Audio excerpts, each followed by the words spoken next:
Mato Grosso é um estado que enfrenta desafios, é referência no agro, mas não tem um parque industrial de impacto, nem tampouco a agroindústria. Em contrapartida, precisa resolver problemas de logística devido à dimensão territorial do estado. Lacunas que precisam ser sanadas tanto pelo poder público quanto a iniciativa privada. E para falar sobre esse e outros assuntos, está aqui no Jornal do Meio-Dia o doutor em Ciências Contábeis, Ederaldo Lima. Boa tarde, seja muito bem-vindo. Olá, Luciana, boa tarde a todo mundo que está assistindo. Vamos falar sobre um tema interessante, né? Que é importante para todos nós no cenário mato-grossense, no cenário nacional, né? Mas que gera calafrios aí numa véspera de Natal, todo mundo comprando peru, todo mundo se preparando, né, para a ceia de Natal. A gente vai trazer um pouquinho de como que os benefícios interferem na vida do cidadão, como que o Estado trata isso. Exatamente. Quando a gente fala que precisa, de fato, ter implementações estruturais em Mato Grosso, para isso precisa de dinheiro. E nós temos aqui os incentivos fiscais. Por exemplo, a peça orçamentária de Mato Grosso acabou de ser aprovada na Assembleia. E assusta um pouquinho quando a gente fala que, olha, as despesas previstas são de 35 bilhões de reais, mas os incentivos podem chegar ou ultrapassar a 13 bilhões. O quanto isso é positivo e o quanto é negativo? Nós temos a aprovação, né, da LOA, né, que é a Lei de Diretrizes Orçamentárias do ano que vem, né? E dentro da LOA nós temos ali previsto uma receita de 36 bi, né? Contra uma despesa de 36 bi, né? Quando a gente fala bi, nós estamos falando bilhões, e nós temos uma renúncia fiscal aproximada de 13 bilhões, que também está previsto em termos governamentais e foi passado no Legislativo. Quando a gente fala de uma renúncia fiscal, é importante a gente lembrar que ela tem vários aspectos sociais. Eu gosto muito de, quando fala de incentivos fiscais, lembrar que as empresas procuram incentivos fiscais. Nós não teríamos desenvolvido o estado de Mato Grosso não seria, né, tão forte no agro, na pecuária, se a gente não tivesse os incentivos fiscais para que as empresas pudessem se instalar no estado de Mato Grosso. Então, tem lados negativos? Com certeza, se a gente não tiver uma fiscalização, se a gente não tiver uma regulamentação, né, se a gente não tiver, de repente, um critério muito bem definido, a gente tem alguns perigos dentro dos incentivos fiscais. Mas existe também lados positivos. Só para a gente poder mensurar, Luciana, dados da própria SEDEC, né?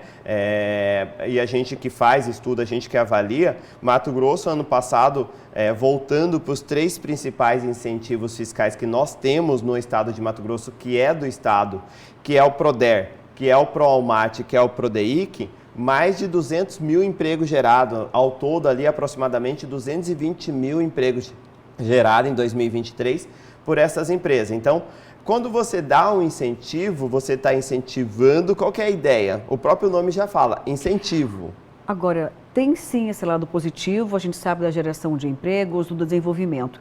Mas olha, Mato Grosso sofre ainda com a lembrança de um grande esquema de corrupção do ex-governador Silval Barbosa. A PRODEIC foi um grande escândalo e você disse que é preciso fiscalizar, ter um controle. E hoje tem um controle, porque quando a gente fala, olha, Mato Grosso novamente vai permitir, claro, a anistia fiscal, a renúncia fiscal de 13 bilhões.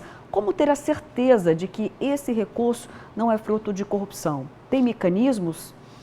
A fiscalização ela aumentou muito a partir da nova regulamentação do ICMS. Uma coisa que nós tínhamos antigamente e que quando o governador atual, né, o governador Mauro Mendes, fez a reforma do ICMS antigamente os incentivos fiscais ele era destinado por empresa. Então não era por uma atividade econômica. Imagina que você exerce a mesma atividade que eu, Luciana, nós temos uma empresa e eu tinha incentivo e você não tinha. Então você nunca iria conseguir concorrer comigo, porque com certeza eu conseguiria vender meu produto de uma maneira mais fácil que a sua.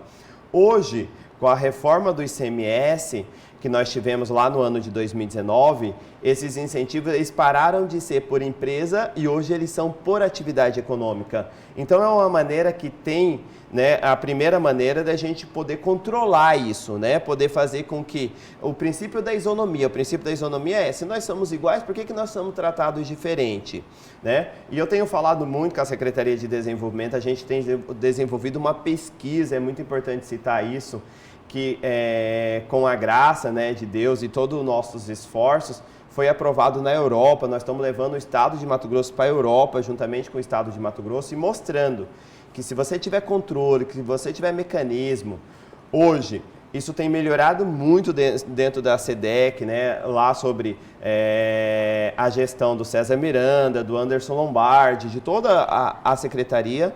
Inclusive, a secretaria que você está citando traz números para a gente. Olha, a cada R$1 de incentivo fiscal, existe uma contrapartida de R$4 da iniciativa privada. Mas o quanto isso é real? De que forma a gente pode mensurar isso, ter a certeza de que essa é a contrapartida, é essa conta que o governo faz de 1 para 4? Então, eu tenho até o dado técnico aqui, né? Eu trouxe, Luciana.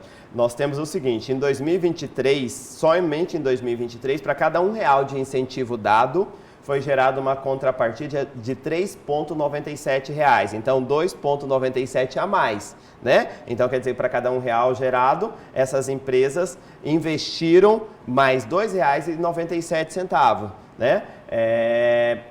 Do período de 2020 a 2023, isso dá uma redução pequena e fica na ordem de R$ 3,47. Então, para cada R$1 gerado, essas empresas investiram 3,47. Investiram como? Então, aí que vem o ponto, que a gente precisa entender e melhorar. E é isso que a gente vem conversando, né? Claro, como pesquisador, a gente quer ajudar o estado de Mato Grosso, porque necessariamente isso não está indo para a ponta, isso não está indo lá para a sociedade, isso não está indo lá para a contratação, isso não está indo lá para melhorar os municípios, coisa do tipo. Isso pode estar indo para investidores, na distribuição de dividendo.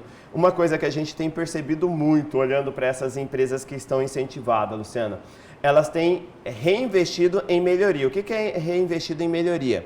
Elas têm melhorado os seus equipamentos, ela tem investido em tecnologia, isso é bom para o Estado. Cresce o patrimônio da empresa, mas para diretamente beneficiar o público. O que nós podemos falar, e eu acho que é bem importante a sociedade entender, a sociedade ela é beneficiada indiretamente. O que é beneficiada indiretamente? Eu vou dar um exemplo, né? A gente sempre não gosta muito de falar de empresa, mas eu gosto de citar, por exemplo, eu sempre cito um modelo que é muito forte, que é a Sapezal.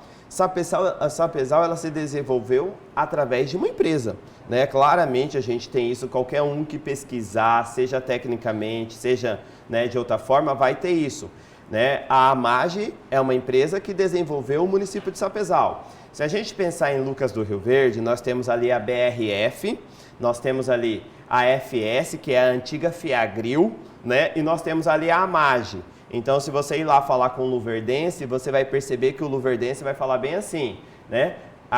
Essas três empresas, elas são o carro-chefe aqui do município. É claro, tem lá a Martinello, né? Tem todas as indústrias que também estão em Lucas do Rio Verde. Então, se você ir lá pro lado, talvez nordeste, noroeste do estado, ali na região de Barra do Garças, ali a gente fala a região do Araguaia, do Vale do Araguaia, nós temos ali a pecuária muito forte. E nós temos as fazendas, tanto é que uma das maiores fazendas, na verdade a maior fazenda do Brasil é na região do Vale do Araguaia. Então o que essas empresas fazem? Elas não geram um incentivo direto para a sociedade, elas geram um incentivo indireto para a sociedade. E quais são os principais programas no estado hoje?